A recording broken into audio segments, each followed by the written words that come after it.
Figurative language. Common literary techniques found in poetry. Figurative versus literal. Literal language is a use of the normal meaning of a word which remains the same regardless of context. Figurative language means more than it appears. In poetry, figurative language is used often to convey emotion. Recognizing figurative language. She was so excited to leave, I had to dodge her as she flew out the door. Did she really fly out the door? By using the figurative meaning of fly, the author emphasized how much she wanted to leave. Most of the time, we use literal language. What would be the literal translation of the above line?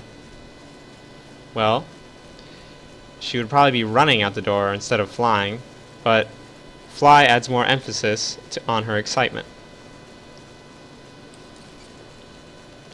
Types of figurative language we'll be going over today include imagery, personification, simile, metaphor, hyperbole, consonants, onomatopoeia, alliteration, assonance, and idioms.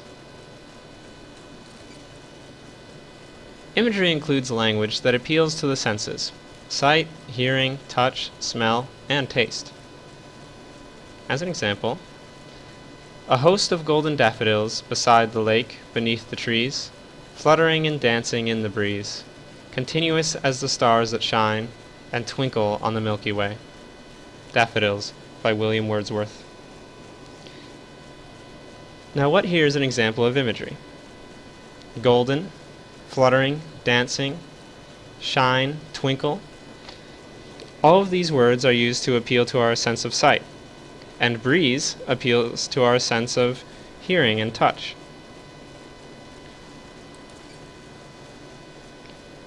Personification is a figure of speech that gives qualities associated with a person to an object, idea, or animal. The leaf danced across the field until it tumbled out of view. Dance is a human characteristic that is applied to the leaf's movements. Leaves can't dance, therefore, this is personification. Another example might be, the memory was hiding in my mind, but I couldn't seem to recall. Just because you can't remember something, that doesn't mean the memory is hiding. That's personification. A simile is to compare two objects by using the words like or as. He is as strong as an ox. The glare from the glasses was as bright as the sun. It's an obvious way to attribute an attribute of one thing to another. Now, you could also say he is like an ox, which could mean he is strong or smelly, but it's still a simile. A metaphor makes a connection between two objects without using like or as. She was fishing for a response. The word fishing here doesn't literally mean to fish, but rather it signifies that she is looking for something. He was nursing a broken heart. It is likely his heart isn't broken, but he just feels hurt or sad.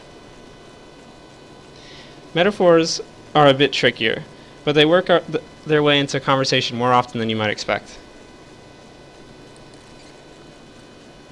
Hyperbole. A great exaggeration used for emphasis. They walked until their feet fell off.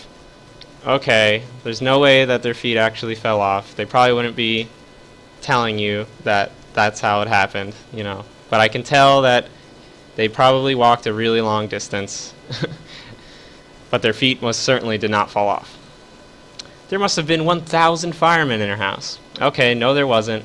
There's no way 1,000 firemen can fit inside her house, but I see what you're getting at. There must have been a lot of firemen there. Onomatopoeia. The use of a word to mimic a sound. Whenever I think of onomatopoeia, I think of comic books, and maybe more importantly, the old campy Batman cartoon. Pow! Batman delivered a knockout punch to the now sleeping villain. Do punches even sound like pows? Nevertheless, that's an onomatopoeia. Idioms. An expression that makes sense in one language, but makes very little sense when translated. He just came out of the blue. In English, this means to come out of nowhere. However, when translated, it would just sound like he came from the color blue. That would be like someone telling us, he came out of the purple. What does that mean? That charlatan really bled me dry. This means to take all of someone's money, but would sound quite worse when translated. Without context, bled me dry sounds like a much worse fate than our idiom. Sounds in poetry. Now these three are very similar to each other, but there are some key differences, and they all deal with the sound that poetry creates. Alliteration, consonants, and assonance.